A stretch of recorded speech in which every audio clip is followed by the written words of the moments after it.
Hello everyone, welcome to From London with Love, with me, Leen Clive on ALB UK TV. Well, today our episode is very special and it's for every lady. If you are thinking of getting pregnant or if you just recently had a baby, this episode is for you.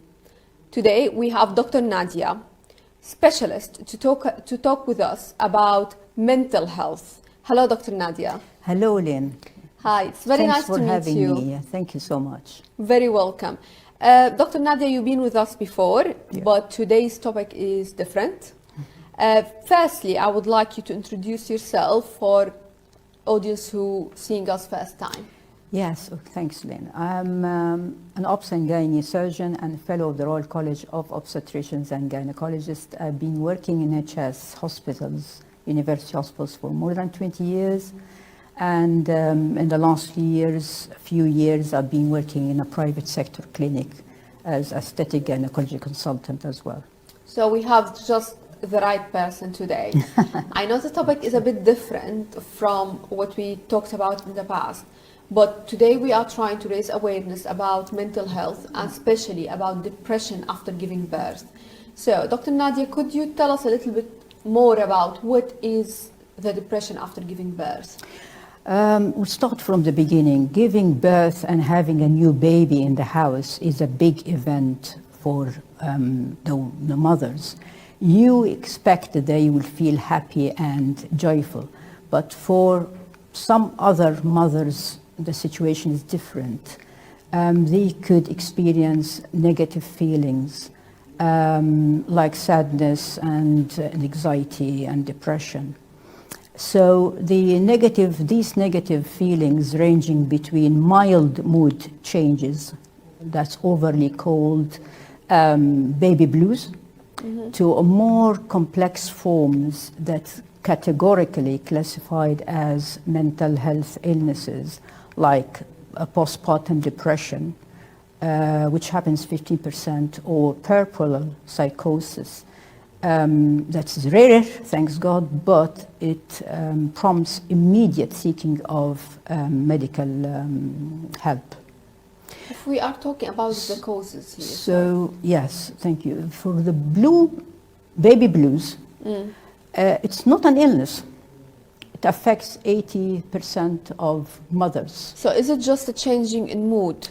Exactly. It's very mild. It occurs few days after giving birth, and as you kindly mentioned, it is related to the sudden drop of the estrogen and progesterone or hormones of the pregnancy, and these hormones affecting the chemistry of the brain, mainly the neurotransmitters like dopamine, serotonin, and this can cause mood changes or even mental issues. The baby blues, it's just the symptoms started, as I said, in few days, and they go by themselves within 2 weeks. So it doesn't last lots? They don't last lot, and they don't need medical help. Okay. But so they'll go anyway. So my advice to the ladies in the meantime is to set realistic. They consider the baby blues considered as induction adjustment or adjustment period, because as you said, the drop of hormones and the body is getting accustomed to not being pregnant anymore, and it's as I said, induction period or adjustment period for the mother, because now she's facing and building her confidence to face new challenges of care of a new baby. So my advice to her at that point is to set realistic goals and expectations for the daily task of care to herself and the baby. Secondly, ask and accept help from the family or friends. Connect to other new moms and even to partner or other family members. Avoid isolation. So always support is very important. All support is very important.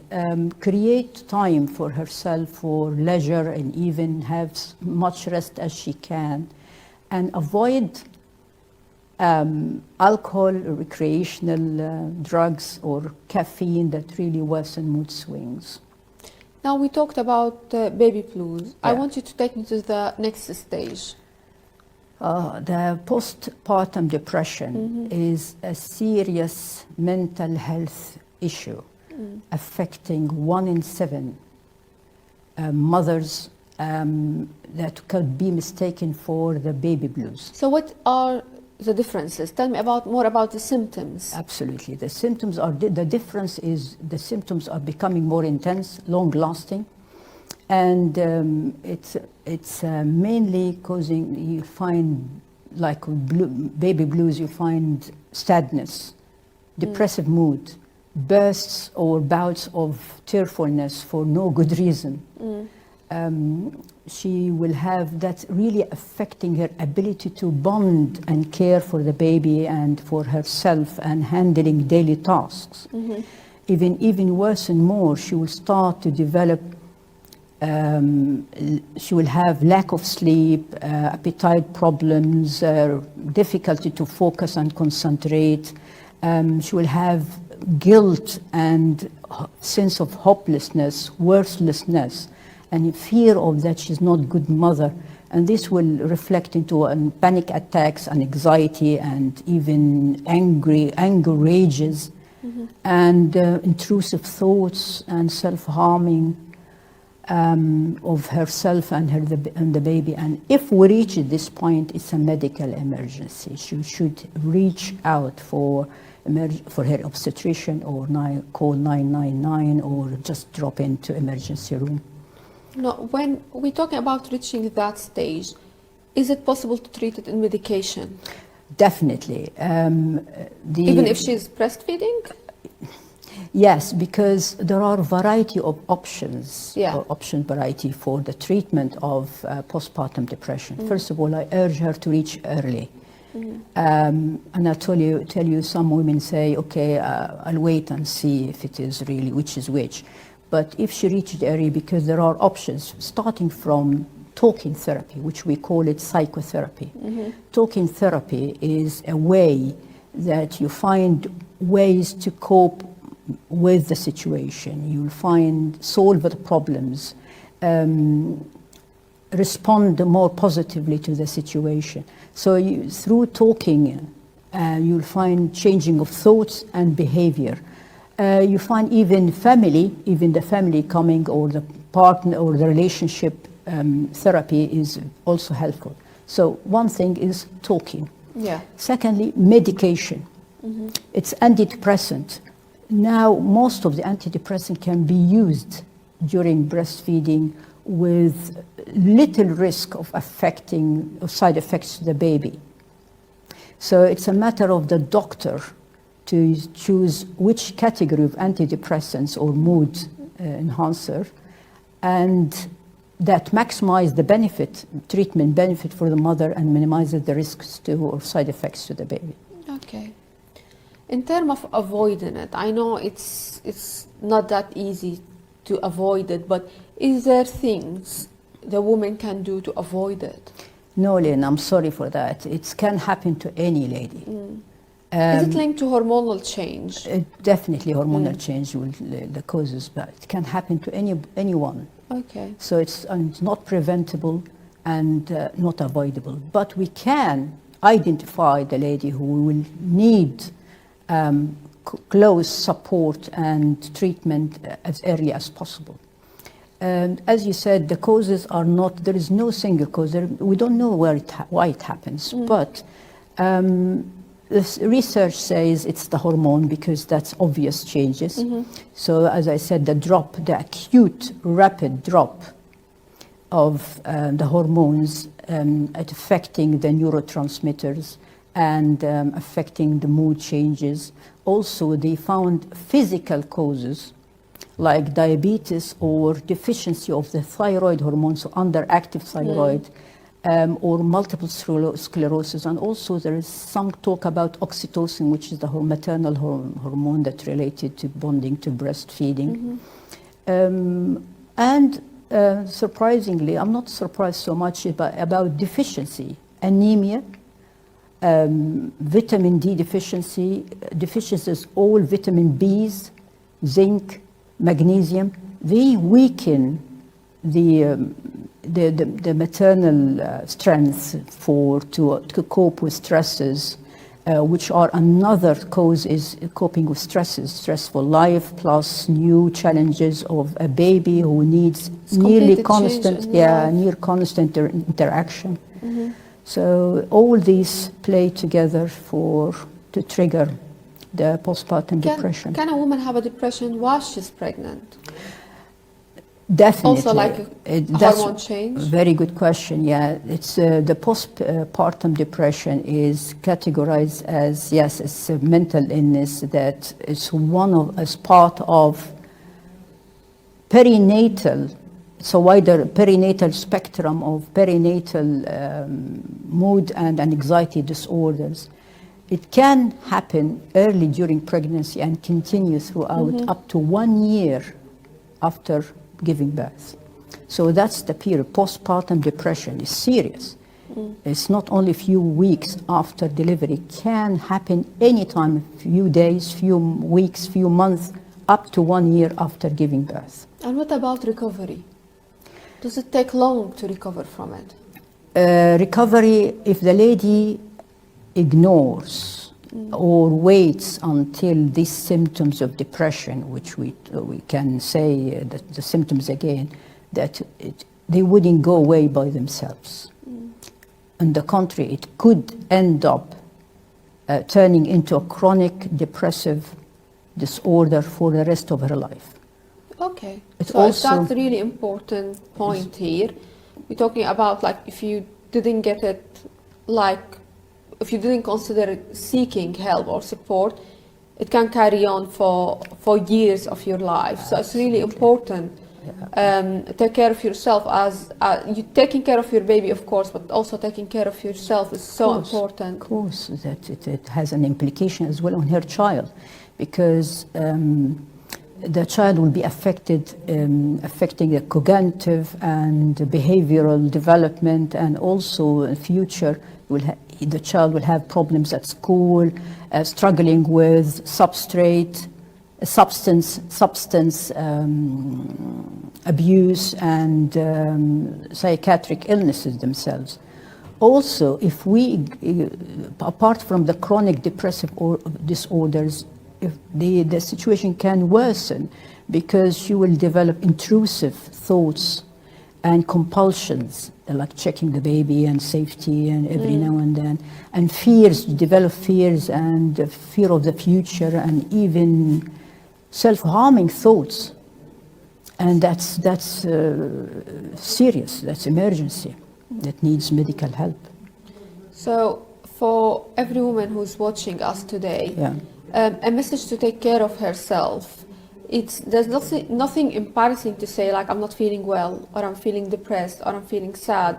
It's a huge shock happened to your body, and it's lots of changes in a very small period of time. And your hormones change, your body change, and it can be traumatic for some people, like the giving birth itself. From my personal experience, it wasn't easy. That's why I really want every woman who's watching us today to know you are not alone. It happened to everyone. Even if you didn't reach like the depression stage, it's okay to feel like you're a bit traumatized, let's say. Absolutely. That's I'm glad that you are talking about your experience and trying to use it to empower women. Of course, that's very good. That's the main reason of our episode today. It's as you said, postpartum depression is not the fault of anyone, and that's why the lady feels that it's it's not under her control that it happened. As I said, it can worsen. And reaching even some cases, we talked about the mental illness, the other mental illness, which is psychosis, which happens if we can talk about psychosis as well to warn the ladies. If you can, please. It happens, it's the serious mental health postpartum. It's very serious. Can you tell us about it more, like symptoms?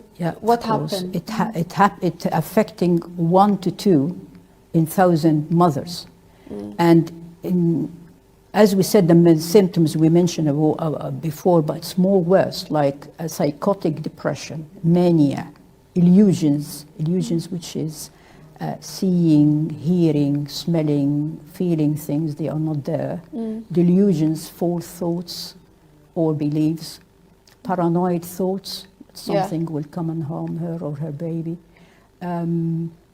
confusion, acting out of character and loss of inhibition, and harming thoughts, harming herself and harming the that's baby. an emergency case where you need to seek straight away. Immediately should be in hospital among safety environment for herself and for the baby. She should, I don't know whether that's why the importance of having a support in the family or friends so they can look after these symptoms and monitor these symptoms, because sometimes the lady, they think it's normal to have this sadness or blues after delivery. They think it's part of the price they pay of being a mother, and they are not aware that the symptoms worsen. They feel that the inadequacy in themselves, not about the changes that happen to them.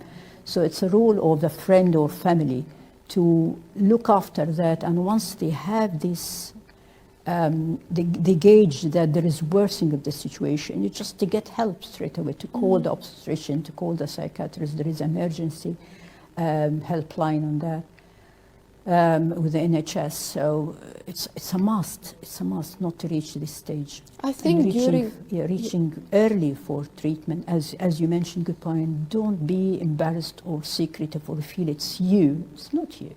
Yeah, it can happen to anyone. During COVID, it's been more challenging. And I noticed even like before, it been like you've been able to go to mom's clubs, you've been able to mix. How can a woman take care of herself if we hit a lockdown again or COVID situation again? Sorry? Hopefully not. Hopefully not, but I've been through it and been very challenging. So from just like general advices, what do you think it's keys? Yes, we can't talk about the lockdown now. It was one of the worst crisis pandemically, but it's just surrounding the lady. First of all, if she had the first time is shocking. Yeah. But there is a possibility that it will reoccur. Even, of course, the blues is very common, 80%.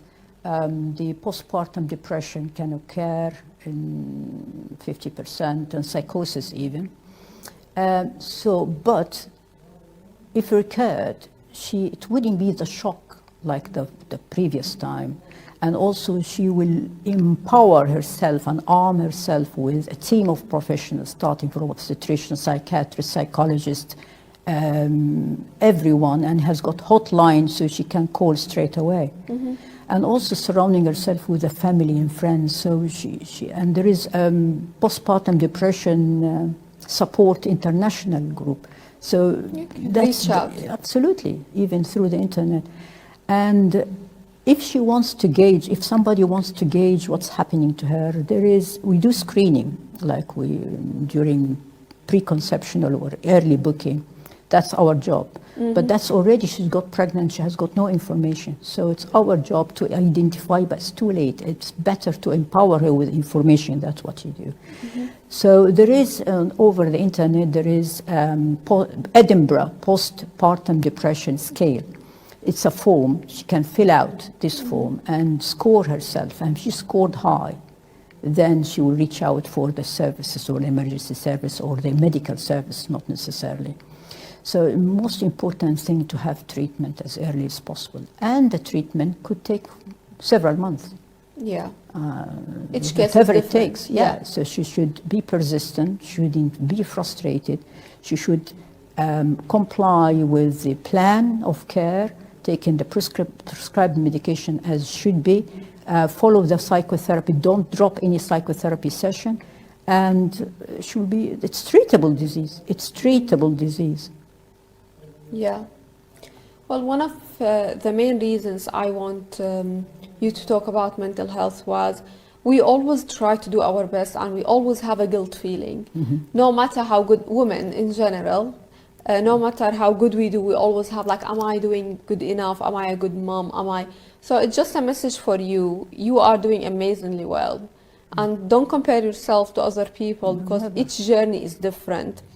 The only thing that I really insist on, like, please take care of yourself and of your mental health. And if you are not feeling well, it's okay. It's not only you, and it's all over the world. There are women who are passing through the same experience as you.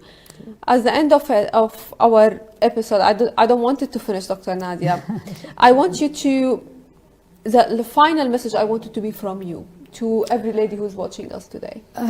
Yes, the take-home message, if I can say. First of all, it's not her fault. It's nobody's fault. And there is no cause for it. And she shouldn't suffer in silence. Should empower herself with knowledge and reach out for medical treatment as soon as possible, because it's treatable. Don't feel embarrassed. Don't be secretive or hide, and you feel that it's all about you and inadequacy and fear of judging to be a mother. No. Okay, so that's the main message. Take care of yourself and empower yourself, support yourself with medical professionals. Always, if you have got any previous, not you, I'm talking generally, if there is a previous past history of depression or blues or psychosis in herself or the family, or even already pre-existing bipolar disorder, schizophrenia, this should be under medical surveillance, as soon as possible. We implement a plan of care for her. So there's nothing, mental illness is like any illness. It happens with these things that we mentioned. It's a complication of pregnancy. It's a mental illness, and the illness that can be treated with good medical hands. Just reach out as soon as possible and timely, and don't be late. As we look after our physical health, we should really always take care of our mental health. And when we say like mental health, we are not talking about like, oh, I'm crazy, or I will be judged, or it's embarrassing, or whatever. It's hand in hand, both of them. Correct. Yeah, agree. Thank you so much for being with me today. It's a my pleasure pleasure having you. Thank you so much. And I hope even if we benefit one lady watching us, I feel like my message being received. Thank you so much. You're more than welcome. Thank you very much, Leen, for having me. Thank you. See you next week in a new episode from London with Love with me, Leen, Clive on ALB UK TV. Stay safe.